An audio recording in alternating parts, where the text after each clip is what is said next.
Bapa, dalam nama Tuhan Yesus Kristus.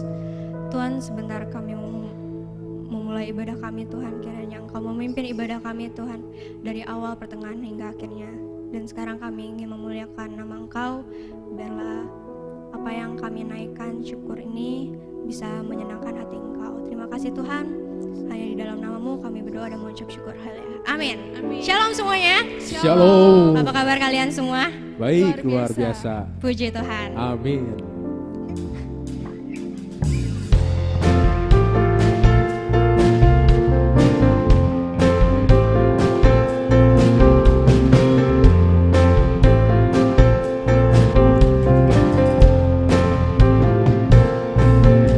Mari masuk gerbangnya dengan hati bersyukur, halamannya dengan pujian,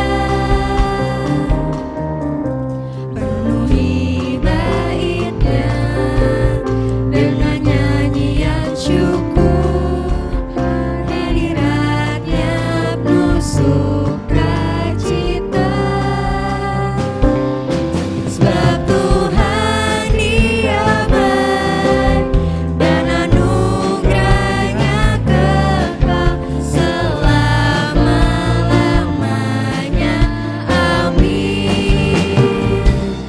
Sebab Tuhan Dia baik dan anugerahnya kekal selama-lamanya. Amin.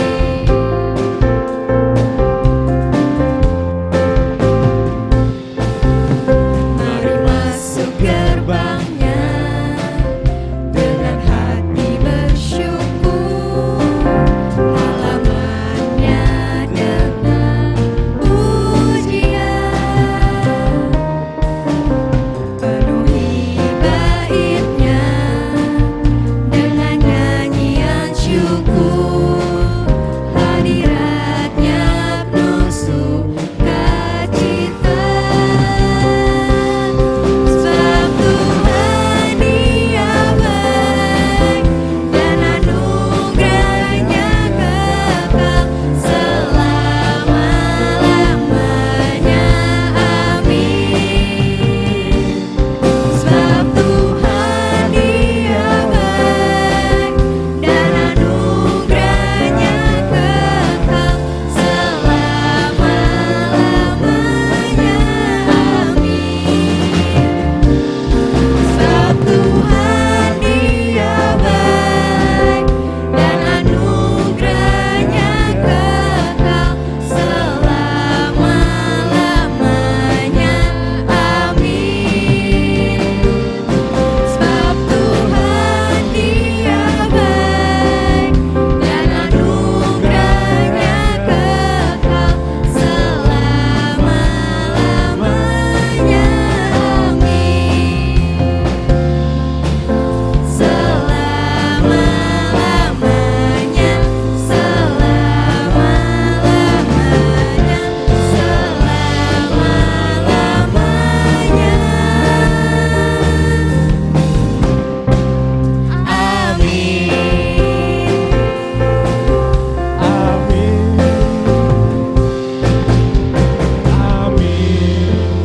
Amin. Masih semangat semuanya? Masih.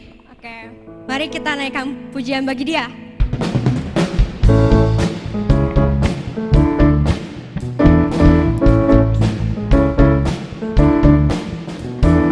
Angkatlah suaramu.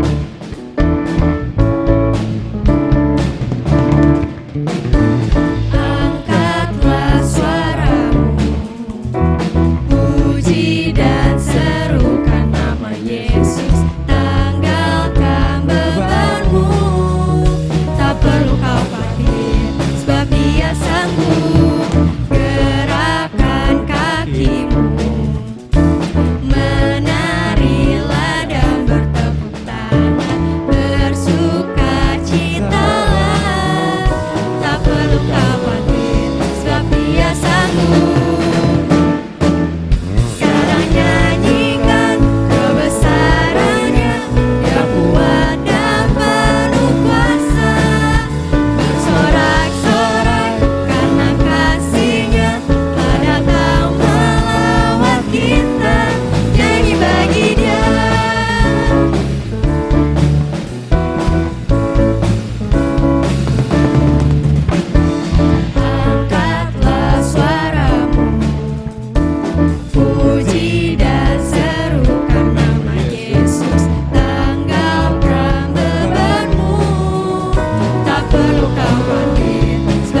saatnya kita masuk dalam firman Tuhan.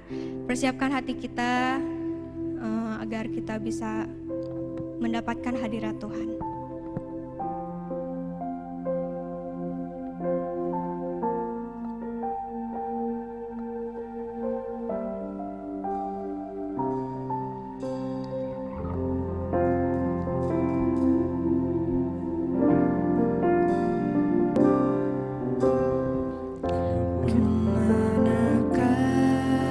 Kami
siapkan hati kita untuk memuji pujian lebih sungguh lagi.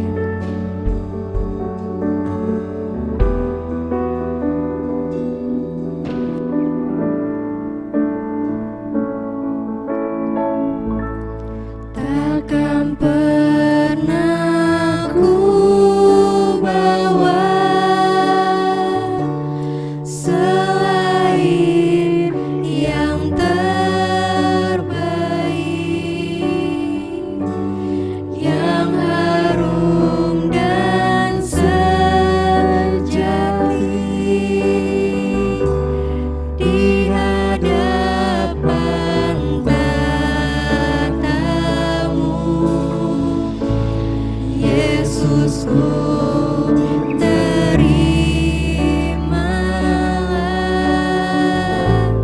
korban syukurku ini yang mengalir di hatimu sebagai persembahan. Takkan pernah ku bawa selain yang terbaik, yang harum dan sejati di hadapan tatamu, Yesusku. Terimalah korban syukurku ini yang mengalir di hatimu sebagai persembahanku, yang mengalir di hatiku, yang mengalir di hatiku, yang mengalir di hatiku sebagai persembahanku. Terima kasih Tuhan yang baik. Tuhan, sebentar kami akan mendengarkan firman-Mu Tuhan. Berkati yang akan membawakan firman-Mu agar firman tersebut bisa menjadi rema di dalam hidup kami. Terima kasih Tuhan, kami perahlaskan doa kami hanya untuk dalam nama-Mu. Terima kasih Tuhan, haleluya, amin. Amin. Shalom teman-teman Yelo, kita ketemu lagi di dalam ibadah online di minggu pertama bulan September ini. Teman-teman, setiap kita manusia pasti mempunyai masalah, baik itu laki-laki, perempuan, tua, muda, tidak terkecuali. Siapapun selama masih hidup di bumi ini pasti akan berhadapan dengan masalah. Satu-satunya yang tidak ada mempunyai masalah yaitu orang yang sudah meninggal. Nah teman-teman, oleh karena itu pentingnya kita untuk merespon masalah tadi dengan cara yang tepat. Kali ini Cici mau sharingkan bagaimana kita dengan cara-cara yang tepat bisa menghadapi masalah yang kita temui dalam kehidupan kita sehari-hari. Tapi di atas semuanya itu tentu sangat penting kita meminta hikmat akal budi dari Tuhan. Dengan kuasa Tuhan kita sanggup menghadapi masalah-masalah tadi. Nah teman-teman, ada 3 metode yang Cici akan sharingkan, yaitu yang pertama attack yaitu menyerang atau melawan. Tindakan ini bermaksud untuk menghilangkan rintangan-rintangan yang ada yang kita jumpai dengan cara kita menyerangnya atau melawan. Contohnya yaitu kita mau lihat pada waktu Daud menghadapi Goliat, di mana bangsa Israel menjadi ketakutan melihat Goliat. Tetapi kita tahu bahwa Daud seorang gembala memberanikan diri untuk melawan Goliat. Kita akan baca di dalam ayatnya, di dalam 1 Samuel 17 ayatnya yang ke-32 dan 33. Berkatalah Daud kepada Saul, "Janganlah seseorang menjadi tawar hati karena dia, hambamu ini, akan pergi melawan orang Filistin itu."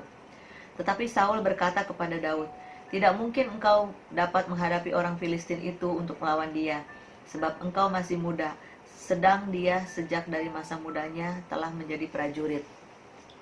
Teman-teman, kita tahu bahwa Daud memang hanya seorang gembala, tetapi dia mempunyai keberanian yang luar biasa dan dia memberanikan diri untuk maju melawan Goliat. Walaupun Saul menyepelekan Daud ya.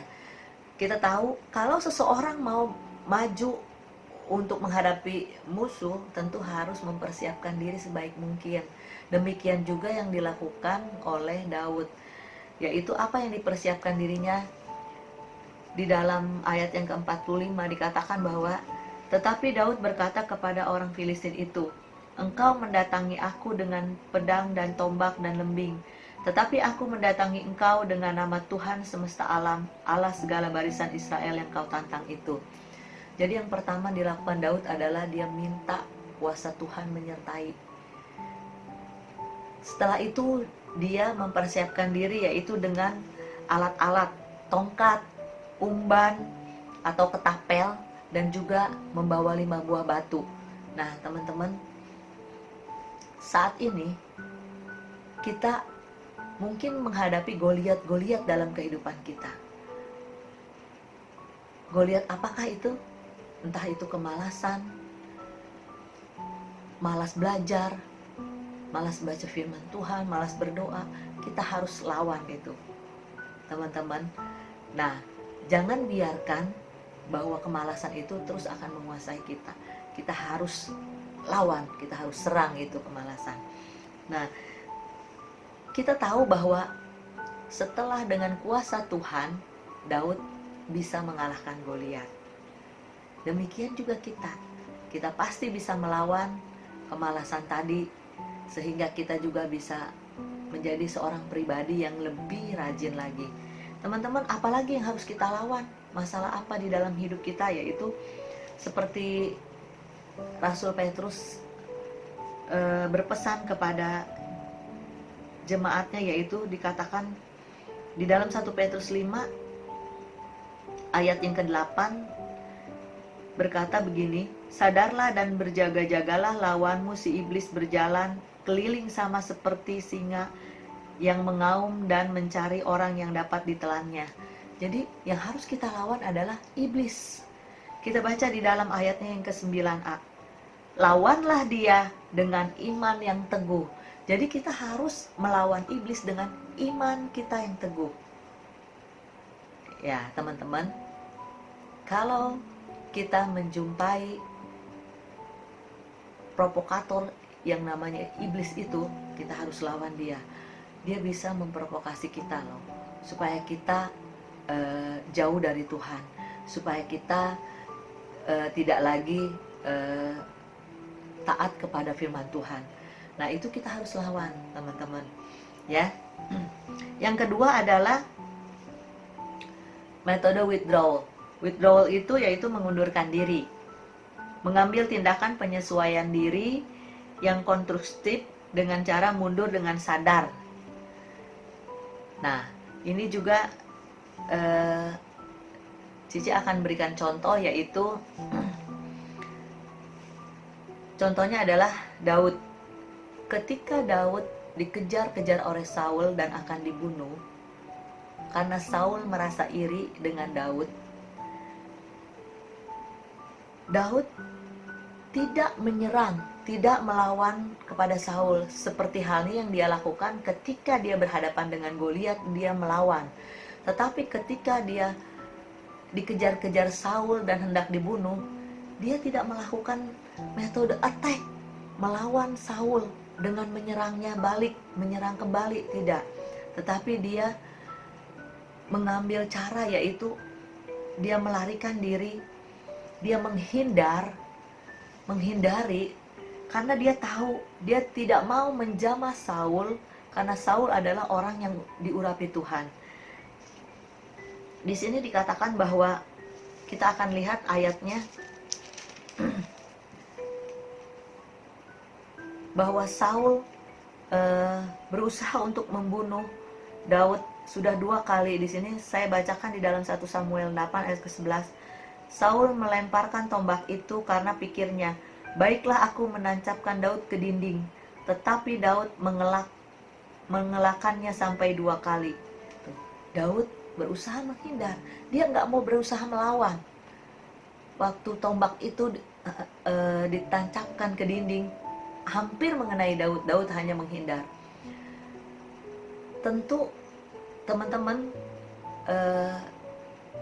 dengan kemampuan dari Tuhan, dengan bantuan dari Tuhan, Daud juga sanggup untuk mempunyai hati yang tidak mau memberontak kepada Saul. Kalau kita lihat lagi kemudian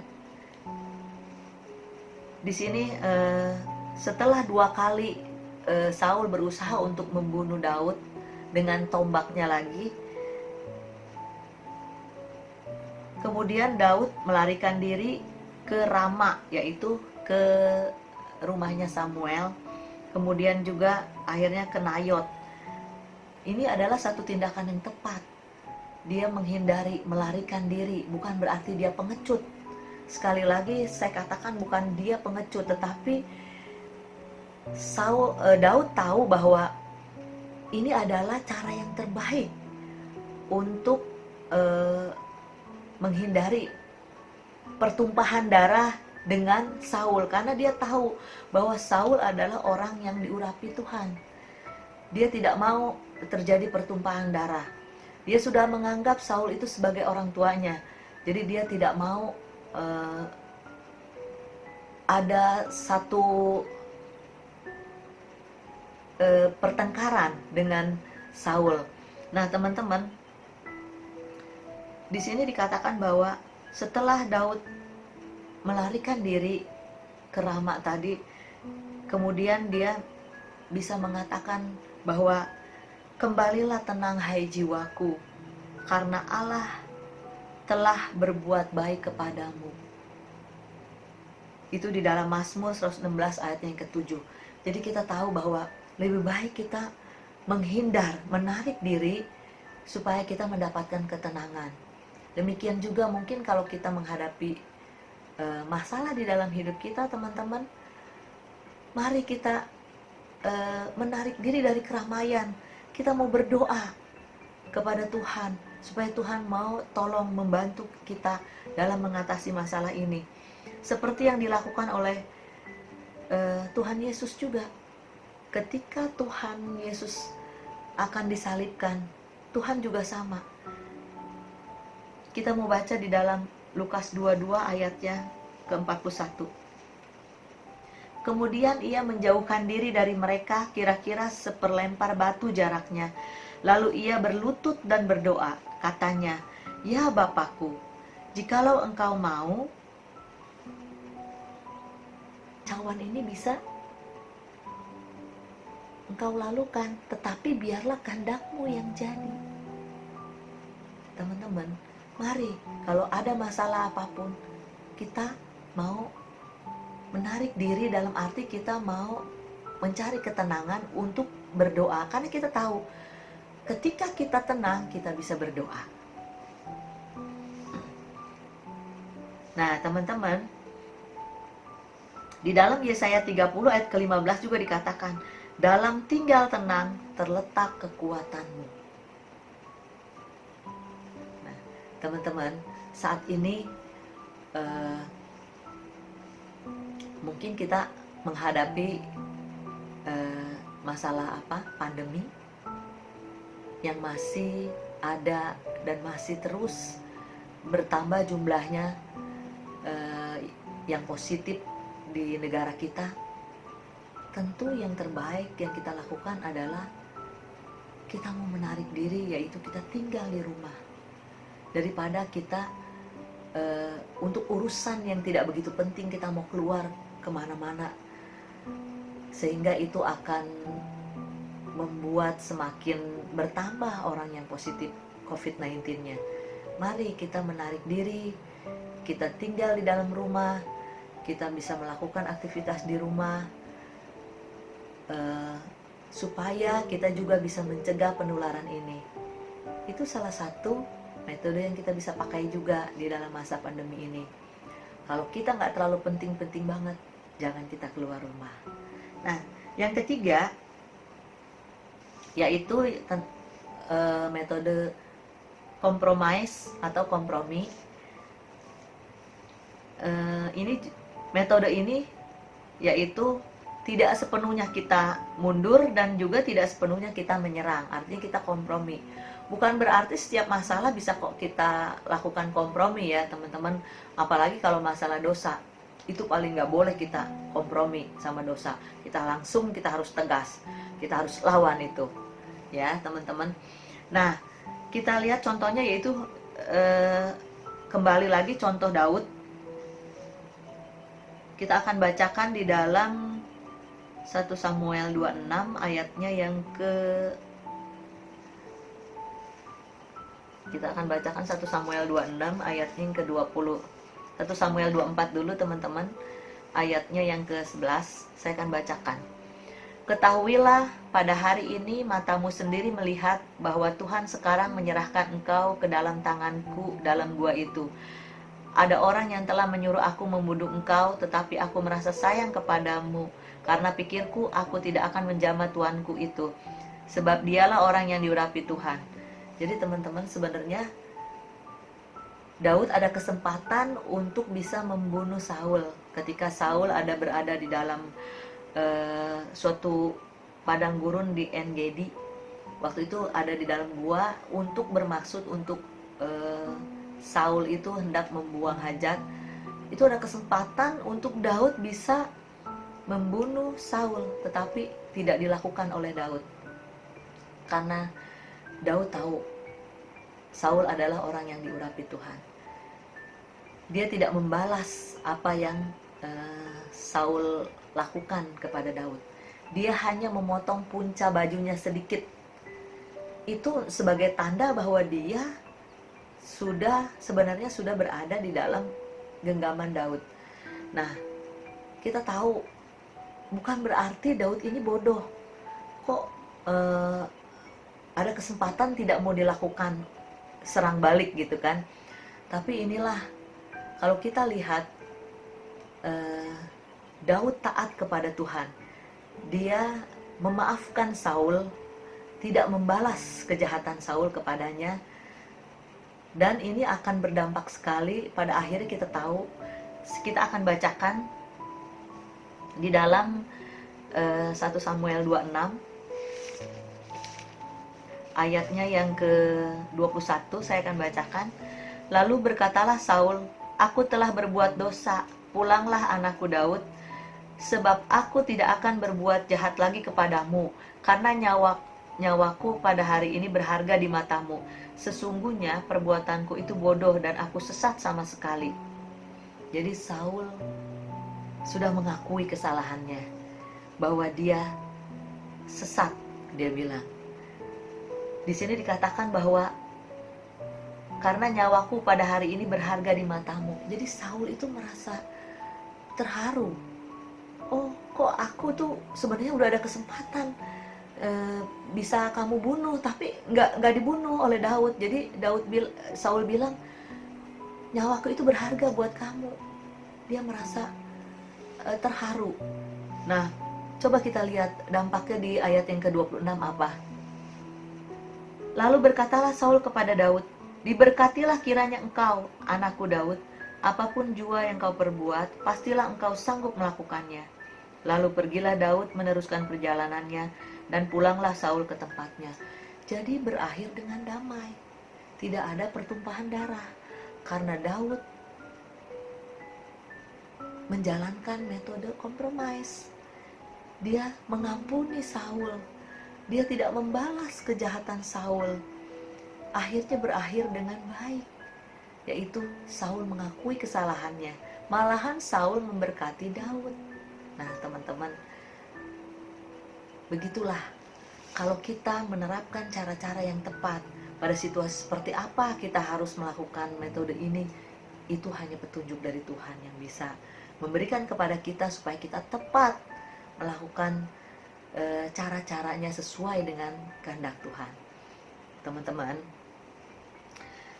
mungkin beberapa teman-teman juga saat ini selama masa pandemi ini ada beberapa hal yang kalian lakukan yang terhambat, terpending dan lain sebagainya. Gak apa-apa teman-teman, mari bersabar, kita tunggu waktunya Tuhan, karena kita yakin dan percaya bahwa waktunya Tuhan adalah yang terbaik.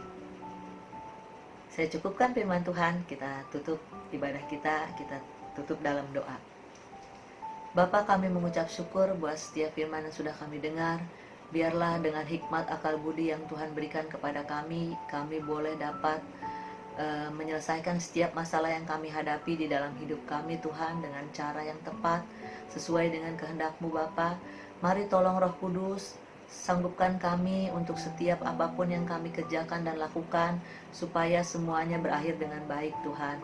Kami berdoa buat Youth Elohim Bogor Tuhan, dimanapun mereka berada, biar Tuhan sertai, jagai, berikan kesehatan, kekuatan, hikmat dan akal budi-Mu Tuhan di dalam menjalani hari-hari mereka di masa pandemi ini.